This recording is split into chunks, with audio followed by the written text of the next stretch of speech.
माननीय प्रधानमंत्री जी को, माननीय केंद्रीय वित्त मंत्री जी को, माननीय केंद्रीय श्रम एवं रोजगार मंत्री जी को, माननीय श्रम एवं रोजगार राज्य मंत्री जी को, माननीय श्रम सचिव भारत सरकार, माननीय वित्त सचिव भारत सरकार। विषय: कृपया बिना किसी देरी के गरीब ईपीएस 95 पेंशन भोगियों के जीवन को बेहतर बनाने के लिए डीए से जुड़ी न्यूनतम पेंशन देने की कृपा करें। जैसा कि पिछले कई वर्षों से आग्रह किया जा रहा है, जिनमें से अधिकांश लोग दूसरों पर निर्भर होने के कारण दयनीय आर्थिक असुरक्षा से पीड़ित हैं, जिसने लाखों गरीब पेंशन भोगियों के जीवन को घृणा और अपमान में ले लिया है। आदरणीय महोदय, हम ईपीएस 95 पेंशन भोगी कठिन जीवन के दिनों से गुजर रहे माननीय सरकार की ओर टकटकी लगाए हुए हैं और अक्सर यह सोचकर शांत होते रहते हैं कि एक दिन ऐसा आएगा जब हमारा जीवन खुशियों से भर जाएगा। तो कृपया ऐसा होने दें। माननीय सरकार, कृपया असहाय गरीब पेंशन भोगियों की वास्तविक पीड़ा और लाचारी को समझने और महसूस करने का प्रयास करें, जिनमें से कई सेवा के बाद बुढ़ापे में छोटे मोटे काम करके अपना जीवन यापन कर रहे हैं और कुछ के पास अपना कोई घर नहीं है, जिनके चेहरे पर भावना के आंसू छलक आते हैं, जबकि अन्य लोग जीवनयापन योग्य न्यूनतम पेंशन की प्रतीक्षा कर रहे हैं ताकि तत्काल उनके जीवन को बेहतर बनाया जा सके, जो दिन प्रतिदिन बदतर होती जा रही है।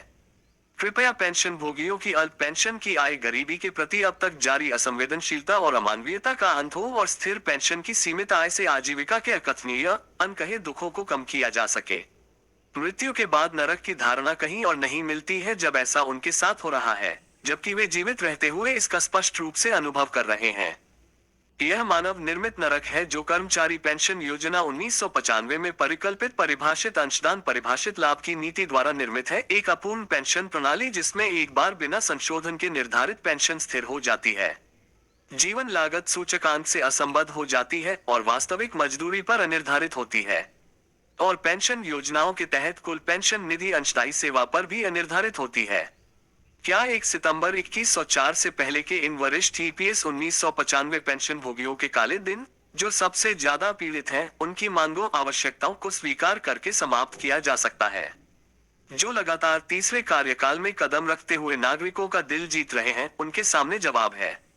यदि माननीय सरकार अपनी स्थिति पर कायम रहती है और ईपीएस 1995 पेंशन भोगियों की खराब स्थिति के प्रति अडिग रहती है,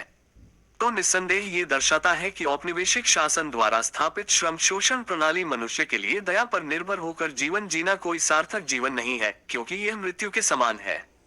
पेंशन भोगियों को उनकी युवावस्था के बाद बुनियादी जरूरतों की अनदेखी करके घोर गरीबी में रखना, जो राष्ट्र के विकास में योगदान करते हैं, एक प्रकार से दंडनीय अपराध है। यद्यपि पेंशन भोगी 10 वर्षों की अवधि में बिना किसी राहत के बार बार भरोसा करते रहे, तथापि आशा है कि माननीय प्रधानमंत्री सत्ता में आने पर नागरिकों का दिल जीतेंगे और इस बार हमारी आर्थिक असुरक्षा पर ध्यान देंगे तथा हमारी पेंशन मांगों के अनुसार जीवन की संतुष्टि प्रदान करेंगे। कृपया हम पर अभी तक जो भरोसा कायम है उसे बनाए रखें तथा सुनिश्चित करें कि हम बहुप्रतीक्षित राहत के लिए निराश न हो, जिससे हमें जीवन का सुखद अंत प्राप्त हो। सादर आपका शमराव, राष्ट्रीय सचिव, ईपीएस 95 पेंशन भोगी समन्वय समिति, बीदर, कर्नाटक।